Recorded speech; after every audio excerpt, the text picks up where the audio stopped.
Alors, bonsoir, chers participants à ce parcours de certification au coaching professionnel. Nous sommes au 10e parcours de certification du niveau FDCC, le Fundamental Degree Certified Coach, qui représente dans la correspondance avec l'enseignement supérieur qui correspond à la licence. Et nous voudrions d'abord vous remercier pour la confiance et l'engagement de vous donner, de relever ce challenge en réalité. Parmi nous, il y a des débutants, ceux qui aspirent à devenir coach, comprendre le coaching, grandir, faire un parcours dans la profession, s'établir coach, soit définitivement, totalement ou en dehors de leurs autres activités. Il y en a qui sont là pour comprendre, voilà, le coaching et l'accompagnement de vie, et aussi ceux qui sont là pour acquérir quelques compétences, quelques outils, voilà, dont ils vont faire des usages dans leur responsabilité. Je peux dire, il y a des gestionnaires de ressources humaines, des responsables d'équipe, des chefs d'entreprise, des papas, des mamans, donc chacun dans son secteur, dans cette responsabilité, voilà, faisant déjà d'une manière ou d'une autre, de façon consciente ou inconsciente, usage donc des outils de coaching, mais ici qui veut carrément être conscient de la chose afin de mieux s'en servir. Nous avons commencé aujourd'hui, nous sommes au 6e module et nous voudrions réfléchir ensemble sur les sources de légitimité du coaching et les sources de légitimité du coach. Je suis Adamas Koudou, donc j'ai l'insigne honneur de conduire cette réflexion, de partager donc ce contenu que j'ai préparé, suite auquel les échanges vont continuer pour que chacun restitue ce qu'il comprend, ce qui l'intéresse, ce qui ne comprend pas, et puis qu'on continue de se renforcer pour la maîtrise totale donc du concept. Voilà. Merci. Donc nous parlons donc de légitimité du coaching et du coach. Et l'objectif est donc pour ce module est d'étudier les différents éléments qui fondent la légitimité de la profession de coach ou le coaching, et du professionnel du coaching qui est le coach. Voilà. Alors, comme introduction, nous allons commencer par parler de la légitimité, de la notion de légitimité dans son ensemble. Et si nous considérons les professions qui ont acquis droit de cité, la question de légitimité ne se pose pas vraiment. Par exemple, un enseignant de l'éducation nationale dont on ne conteste pas la légitimité à délivrer, à transmettre des connaissances, ou d'un médecin à soigner un malade, ou d'un notaire à créer les statuts pour créer une société, ou d'un huissier à traiter d'une affaire de créance, etc. Vous voyez? Et plus largement, quand on veut parler donc de légitimité, nous pouvons considérer par exemple les élus. Le président de la République, même si je ne suis pas de son parti, je ne peux pas remettre en cause sa légitimité qui est fondée démocratiquement. Il a été élu. Donc, une élection, un décret présidentiel, un arrêté ministériel, une nomination, voilà, sous différentes formes, voilà, légitime quelqu'un dans un poste, lui donne le pouvoir, le droit d'exercer, voilà, telle ou telle responsabilité, voilà, sans être contesté. Donc, la légitimité est donc la qualité de ce qui est fondé en droit, en justice ou en équité. Elle repose sur une autorité qui est fondée sur des bases juridiques ou sur des bases éthiques ou morales et permet de recevoir le consentement des membres d'un groupe. Si nous sommes dans une association et qu'on fait l'assemblée générale, qu'on respecte les tests qui prévoient ou qui conduisent le processus électoral, et qu'à la fin, ceux qui sont votés ou nommés, ça dépend de comment cela voilà, est, voilà, selon le cas, celui qui est élu président, tous les membres du bureau exécutif, tous les membres de l'association, ils consentent, n'est-ce pas? Si c'est une désignation, voilà, même si c'est, je peux dire, une forme de leadership charismatique où la personne se distingue par ses actions particulières, sans un vote à proprement parler, si tous les membres reconnaissent, consentent, attribuer à telle personne sa légitimité de leader du groupe, c'est fini. Voilà. Donc, le concept de légitimité se rapporte ici à la notion de reconnaissance sociale. C'est très important, c'est surtout ça, c'est surtout de ça qu'il s'agit dans le cadre de ce module, la reconnaissance sociale. Maintenant, quand nous prenons le coaching en tant que profession, être légitime pour le coaching, c'est avoir le droit de citer au niveau social. Cela signifierait que la société prise dans son ensemble reconnaît alors que l'existence de notre métier répond à des besoins sociaux suffisamment importants et spécifiques pour qu'autour d'eux se construise une profession prise au sérieux. Prise au sérieux veut dire que personne ne se lèverait un beau matin pour se dire je suis coach économique ou je suis coach matrimonial. Si on se prend au sérieux, ou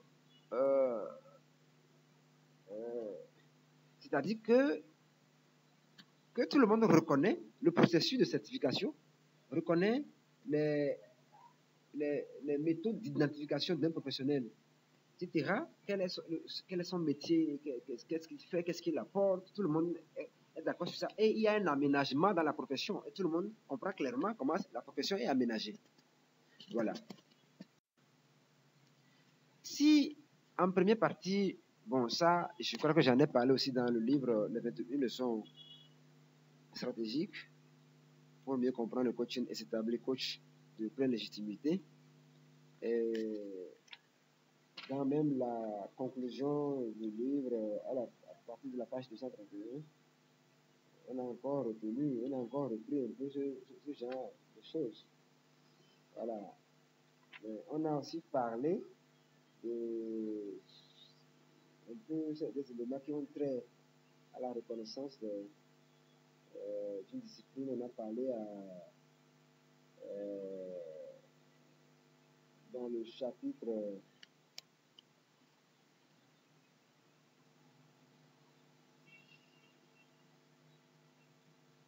le processus de certification, mais aussi dans le chapitre 2 de la deuxième partie, à la page 181, suivre formation initiale, on a expliqué un peu le processus, etc.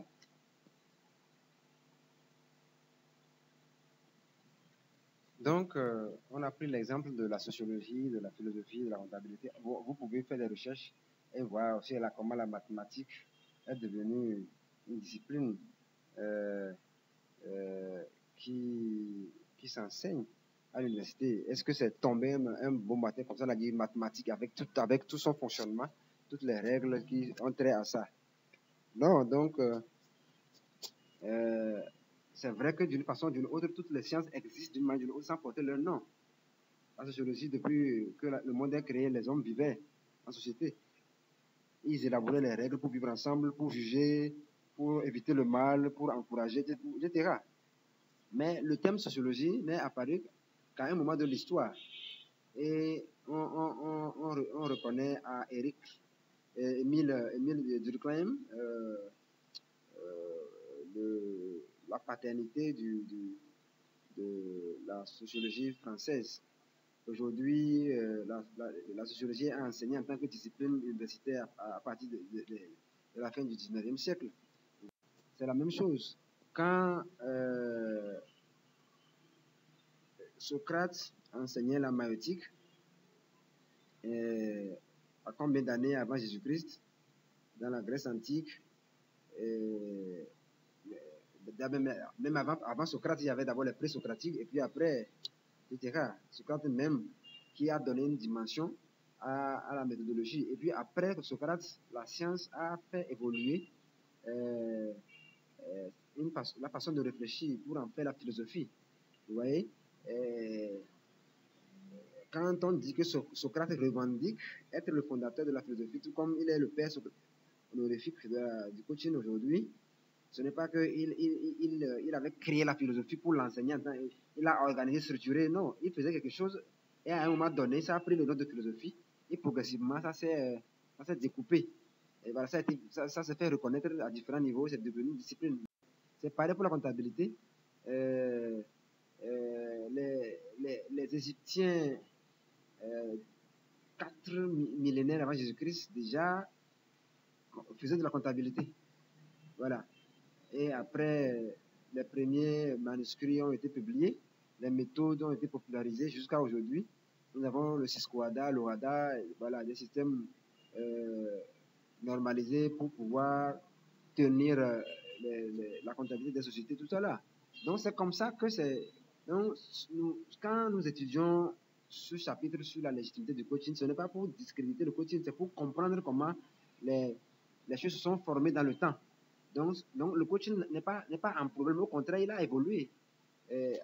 Regardons 20 ou 30 ans derrière, le coaching était encore très embryonnaire aux États-Unis, en Europe. Aujourd'hui, le coaching a suffisamment évolué. Mais nous devons seulement partager comment les choses se sont passées et voir un peu quelles peuvent être nos propres contributions, ou quelles doivent être nos façons de gérer la chose pour espérer les prochaines étapes de la normalisation donc, du métier. Voyez?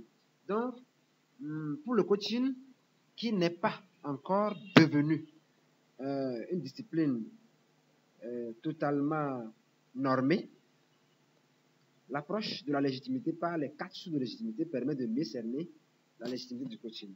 Donc la légitimité donnée, la légitimité attribuée, la légitimité justifiée et la légitimité prise. Donc nous allons y aller un à un, mais très rapidement. Nous sommes en train de parler d'abord du coaching même, en tant que, bon, d'abord métier, mais après profession, n'est-ce pas? La profession, est-ce qu'elle se fait sentir suffisamment forte pour se reconnaître par le pouvoir public? Parce que même si nous disons, oh, mais pourquoi l'État ne décrète pas quelque chose sur le coaching? Eh bien, la vérité est que avant que l'État ne s'engage ou ne s'introduise dans une discipline, il faudrait qu'elle se démontre forte. Et cette force provient de qui? Des pionniers. Par exemple, quand on prend le coach Bonnet, qui a mobilisé les différents coachs, les pseudo-coachs, les aspirants coachs, etc., les consultants. Bon, c'est vrai, à une étape où on n'avait pas trop compris tout, mais c'est qu'il y avait déjà l'intention d'organiser quelque chose, de rassembler les gens autour de quelque chose qui brûle et dont les gens ont besoin. En 2019, aujourd'hui, la situation des coachs, l'association professionnelle des coachs, etc., du Togo est formellement créée et fait son parcours de chemin. Ailleurs, quand on va voir dans d'autres pays, la COPSI en Côte d'Ivoire ou l'association de coaching du Sénégal, etc., et d'autres formes d'organisation, Coaching for Africa au Burkina, etc. Donc, c'est ces différentes organisations qui vont émettre des signaux dans l'environnement et jusqu'à ce que l'État se sente saisi pour maintenant dire, ben voilà, etc. Donc, la légitimité donnée existe. Donc, à défaut que les pouvoirs publics n'ont pas décrété quelque chose sur le coaching, les clients les entreprises pour qui le coaching devienne une pratique courante, du moins autorisée et parfois même valorisée, sont en train de donner une légitimité au coaching. On crée maintenant des postes de coach dans certaines entreprises, certaines associations. Moi, je dis, on crée des associations de coachs. Voilà. On recrute des coachs, des structures indéniablement confèrent au coaching une partie de sa légitimité déjà. Voilà. Et en dehors de la légitimité donnée au coaching, il y a la légitimité attribuée ou pas au coaching. Et là, la question c'est, le coaching répond-il à un besoin social? Ou est-ce que le métier répond-il à un besoin social? Dans le cadre du coaching, la question devient, ceux qui ont recours au coaching réussissent-ils mieux que les autres? Sont-ils plus heureux, plus efficaces? Si oui, alors le coaching prouve une partie de sa légitimité du simple fait, même qu'on en parle, on dit coaching, formation en coaching, etc. Donc quand on parle de ça déjà, on attribue au coaching. Mais si on ne parle pas de ça, quand c'est silencieux dans un milieu, bon, donc à ce moment qu'on dirait que le coaching n'a pas de légitimité attribuée. Les personnes qui se forment apportent elles-mêmes au coaching d'une façon donnée une certaine valorisation. Voilà, je suis coach, je suis formé depuis combien d'années, j'ai reçu telle certification, j'ai reçu tel diplôme, donc je suis en train d'attribuer au coaching une forme de légitimité. Puisque les gens se forment, pourrait-on dire que ce métier existe bel et bien? Les programmes, les institutions qui recrutent des coachs, etc. Voilà, un peu comme de l'autre côté. Et la légitimité justifiée ou non du coaching. La société pose à la profession la question suivante. Quel est le cœur de votre métier? Comment procédez-vous? Qu'est-ce qu'il faut savoir ou savoir faire pour exercer ce métier? Et aussi, question plus délicate, comment faites-vous pour ménager quel type de ménage faites-vous dans votre profession? Parce que la société a besoin d'être rassurée et de pouvoir vérifier que les éventuels charlatans sont mis à l'écart par les professionnels eux-mêmes. Vous voyez, donc les professionnels ont du travail. C'est à eux de justifier que le coaching est réel. Donc la création d'associations professionnelles répond en partie à ces interrogations. En partie seulement, oui, car notre profession n'a pas de réponse commune à la question de compétences nécessaires pour exercer le métier. Chaque école a la sienne, chaque association de coachs également, avec parfois de profondes divergences. Aujourd'hui, on a partagé un article et voilà, le collègue a envoyé ses réflexions sur l'article. On va voir que tel auteur, telle école, tel cabinet diffuse telle information et va à l'encontre d'un autre centre développé par un autre auteur, etc. Donc cette hétérogénéité de compétences et de pratiques est une gêne à la mise en place d'une légitimité universelle de la profession.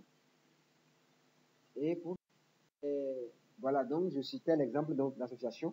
Aujourd'hui, nous sommes en train d'avoir un répertoire d'associations de coach, association professionnelle de coach en Afrique. Il y a le Coaching for Africa, il y a le Forum international des ambassadeurs de développement, le FIAD, l'ACMA, l'association des coachs et professionnels des métiers de l'accompagnement du Togo, la FAC, la Fédération africaine de coaching, la COPSI, l'association des coachs professionnels de la Côte d'Ivoire, le PPTC Africa, le Professional Development Center of Africa, le RIS, le réseau international des coachs éthiques, l'association du coaching du Sénégal, etc.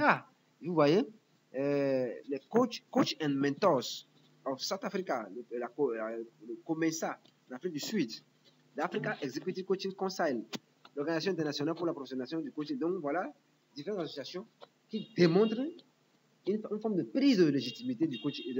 Du coaching, vous voyez. Et les écoles, les programmes de certification, l'ICF par exemple en Europe, aux États-Unis qui aujourd'hui a une représentation nigérienne en Égypte, la masterclass atelier du coach Belgique au Togo par Jetro Smart Consulting, l'université du coaching intégral de Pognon, l'école du coaching éthique d'Abidjan, promu par le coach Jean-François Yoma, le Public Africa Coaching ici qui nous rassemble dans cette formation, le Naboufal Academy, l'Académie CFC du Burkina, le coaching de la Côte d'Ivoire, etc. Donc voilà un peu. Et pour finir, des événements majeurs qui valorisent le coaching comme la Nuit internationale des coachs, le sommet francophone du coaching, le Salon international du coaching des métiers associés, le CICIMA, le Forum national du coaching au Togo, les Olympiades du coaching en Côte d'Ivoire, les étudiants du coach au Togo, les jurys scientifiques internationaux du coaching, dont des événements qui valorisent le coaching. Vous voyez? Et aussi des personnalités de grande influence dans le secteur. Par exemple, si Simon Ouedraogo va rencontrer le président Ibrahim Traoré en tant que coach et lance son livre sur l'auto-éducation avec des centaines de milliers de personnes, c'est que le coaching est en train de prendre la légitimité aujourd'hui. Qui ne connaît pas coach Patrick Amapognon, Naboufal, etc. Plein d'autres personnes. Et le docteur Serge Koukounion de la Côte d'Ivoire, coach Amonchik, dont on n'en parle pas, même si les gens ont dévié parfois, etc. Mais ils ont essayé de porter l'image du coaching. Le coach Bonnet, le coach Adamas, nous aussi, il faut qu'on se cite nous-mêmes. Donc voilà un peu quelques éléments qui définissent la prise de légitimité donc, de la profession. Eh bien, maintenant, tombons sur la deuxième partie, la légitimité du coach. D'abord, la légitimité du coach se définit comme étant le droit du coach d'exercer son métier. Le droit d'exercer en tant que coach auprès donc des clients, auprès du public, ou de prendre l'appellation professionnelle coach. Coach, ça veut dire coach Bonnet. Au nom de quoi vous vous appelez, vous vous appelez coach? C'est ça, la légitimité du coach. Eh bien, comme pour le coaching, la légitimité du coach en tant que professionnel va se structurer aussi autour donc, des 4 sources de légitimité. La première, c'est la légitimité donnée. Donner ou refuser. Donc, donner par qui? Par une école ou par un client qui me sollicite comme professionnel auprès de lui pour l'aider à progresser par le coaching. Donc, vous voyez déjà, je vais aller rapidement. La légitimité attribuée. Ici, la légitimité attribuée, c'est lorsque des tiers non directement concernés portent un jugement sur le professionnalisme du coach. Les anciens clients, ah non, Bonnet, non, il est très bien, monsieur, il parle bien, il maîtrise vraiment le secteur de l'adolescence, de l'éducation. Si on le sollicite comme coach pour les adolescents, pour les élèves, vraiment, on est sûr qu'on a des bons résultats, etc. Les autres coachs parlent de nous, etc. Donc, être légitime, c'est avoir bonne réputation. Ne pas l'être, c'est avoir une mauvaise réputation. Une réputation, c'est vrai qu'elle ne se construit pas forcément autour d'éléments objectifs. Il y en a qui auraient publié un livre sur le coaching ou qui se seraient fait citer dans des magazines ou par des médias. Certains qui prononcent des conférences, qui font des coachings de groupe. Donc, c'est des références professionnelles qui sont aussi des éléments tangibles de légitimité attribués. Combien de coaching avez-vous à votre actif? Combien d'heures de pratique avez-vous par an? Avoir des choses, voilà. Et pour finir, les tarifs. On juge les gens s'ils ont bonne réputation. S'il fait une formation à 500 000, c'est que vraiment mais s'il lui fait une formation à 25 ou 50 000, vous voyez déjà. Ou bien si son heure de coaching est de 200 000, donc ça dit qu'il est un homme compétent. Mais l'autre titre, donc voilà, on va juger aussi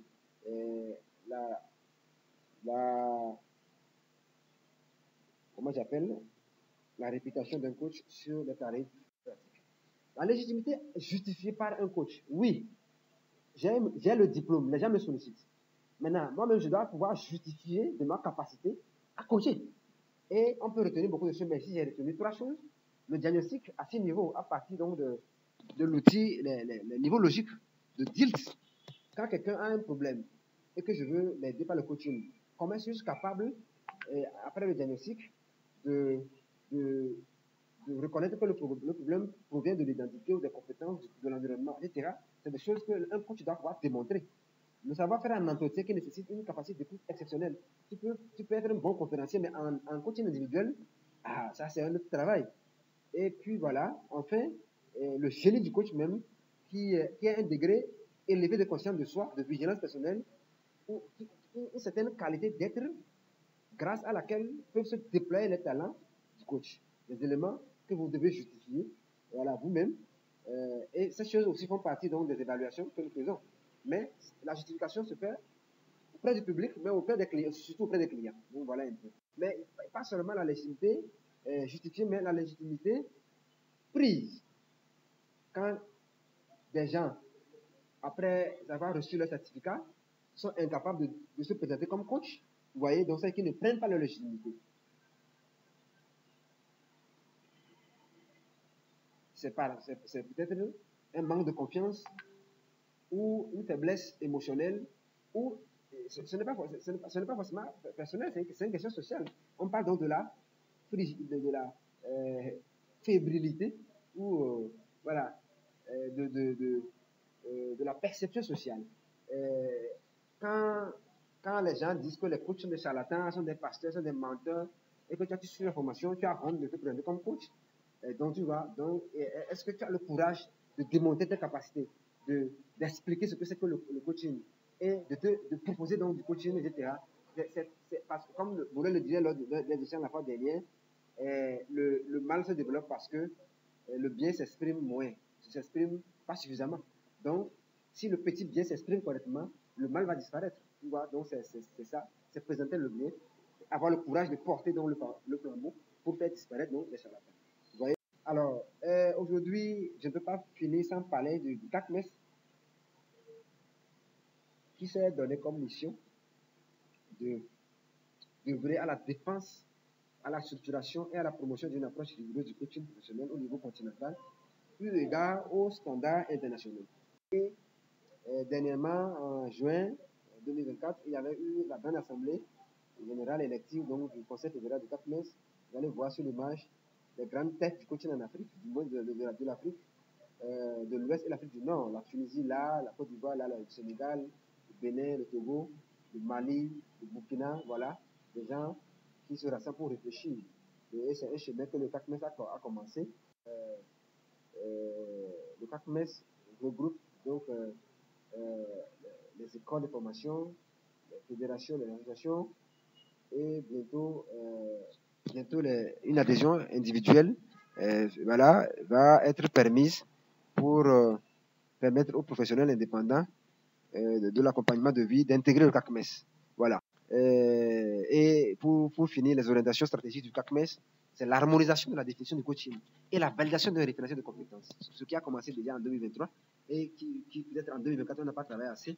Mais on pense qu'en 2027, si je me fais faveur, si on se met au travail, on aura un référentiel uniformisé qui aiderait les certificateurs à pouvoir concevoir leurs offres de formation, qui aiderait les entreprises à comprendre ce que c'est le coaching, à pouvoir mieux recruter, etc., etc.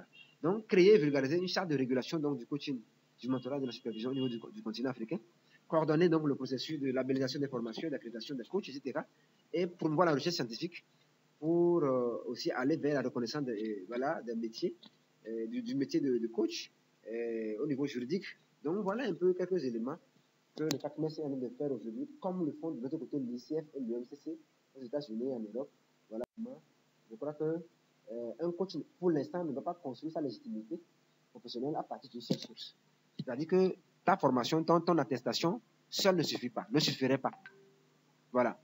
Mais il faudrait d'abord prendre la légitimité. Il faudrait d'abord recevoir la légitimité à travers un certificat avant de commencer par se donner le droit de s'appeler professionnellement coach et maintenant aller développer l'expertise, le marché, l'influence sur le terrain pour justifier les capacités de coach et se faire attribuer donc une légitimité à travers la réputation que je développe et enfin avoir le courage de porter le titre et de façon et ce processus en spirale qui prend relativement du temps mais dont l'accroissement de l'un de l'une des quatre va renforcer l'autre à ce que nous puissions nous établir comme coach jusqu'au moment où un jour le coaching devienne totalement normé comme la sociologie. Donc,